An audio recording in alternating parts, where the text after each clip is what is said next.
ఈరోజు శనగపిండితో అట్టు వేస్తున్నానండి. ఆ అట్టుని కూర వండుకున్నానండి, ఎండు రోజులు వేసి. అది ఏ విధంగా చేయాలో చేసి చూపిస్తానండి.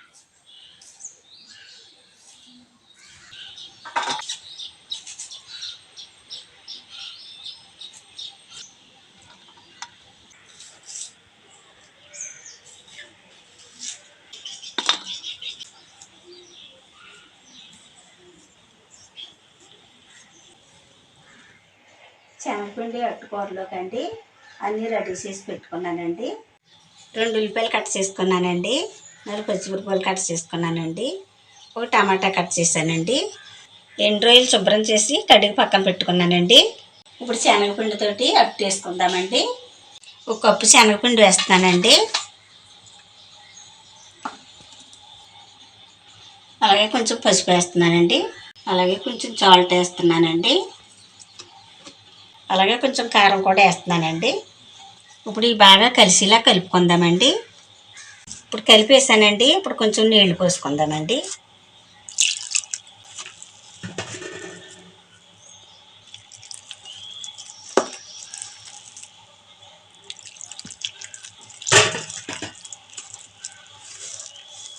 పిండి ఈ విధంగా కలుపుకోవాలండి.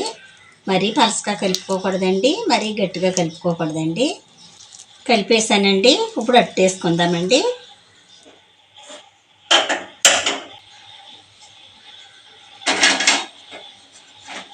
ఆయిల్ పోసుకుందామండి. ఆయిల్ వీటెక్కిందండి. ఇప్పుడు ముందుగా కలిపి పెట్టుకున్న శనగపిండి అట్టేసుకుందామండి.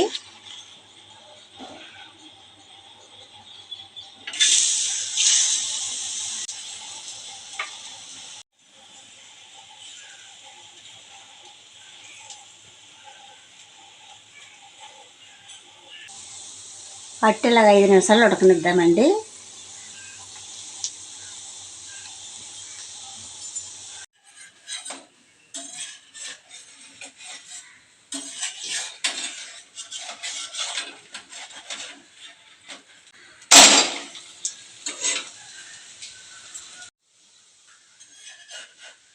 అట్టు వేసేస్తానండి. ఇప్పుడు తీసి పక్కన పెట్టుకుందామండి.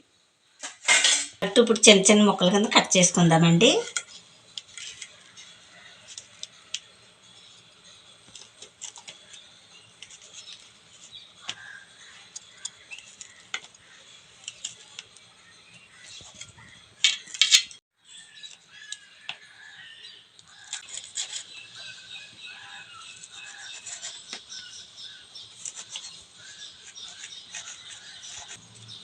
అట్టు కట్ చేసేసానండి. ఇప్పుడు కూర మొదలు పెట్టుకుందామండి.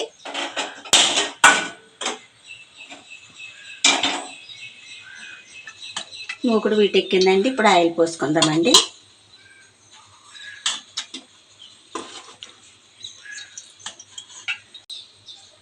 కొంచెం పసుపు వేసుకుందామండి.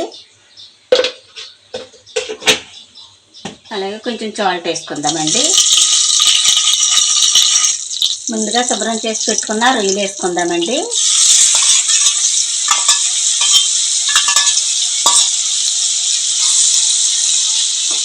రొయ్యలు పచ్చివాసన పోయేదాకా వేగనిద్దామండి. రొయ్యలు వేగిపోయాయండి. ఇప్పుడు తీసి పక్కన పెట్టుకుందామండి.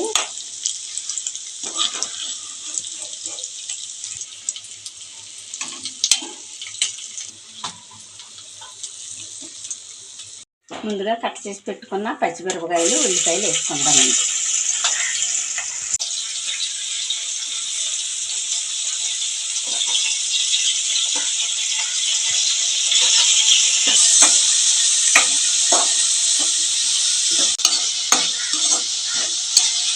కొంచెం కళ్ళుప్పు వేసుకుందామండి.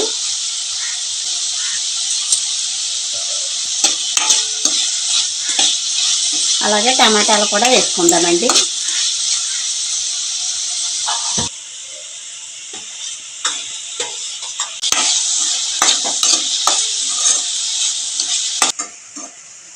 కాసేపు మగ్గనిద్దామండి.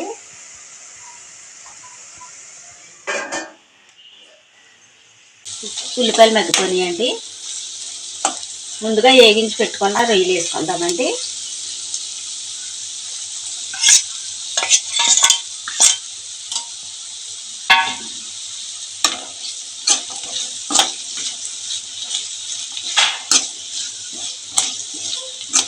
ఒక స్పూన్ కారం వేస్తున్నానండి.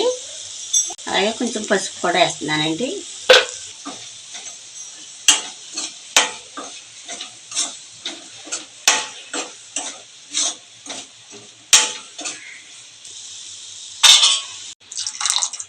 కొంచెం నీళ్లు పోసుకుందామండి.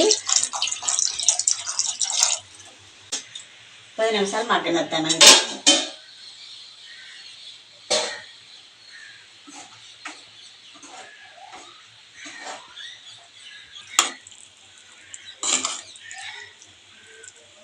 కూర మగ్గుతుందండి.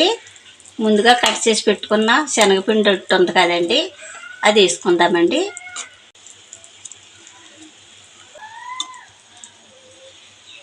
ఇప్పుడు కాసేపు మగ్గనిద్దామండి.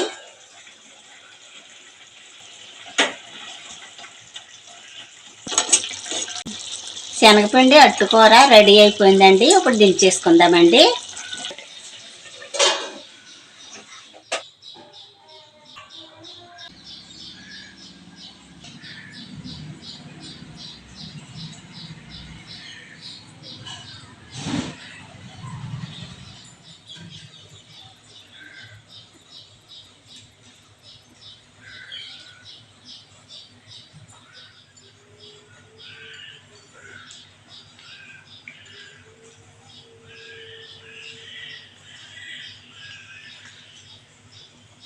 శనగపిండి అట్టుకూర చాలా బాగుందండి. అందులోకి వెల్లుల్లి వేసాం కదండి, చాలా రుచిగా ఉందండి, చాలా బాగుందండి. మా వీడియో కనుక నచ్చితే లైక్ చేయండి. మరో వంటలో మళ్ళీ కలుసుకుందాం. Bye bye.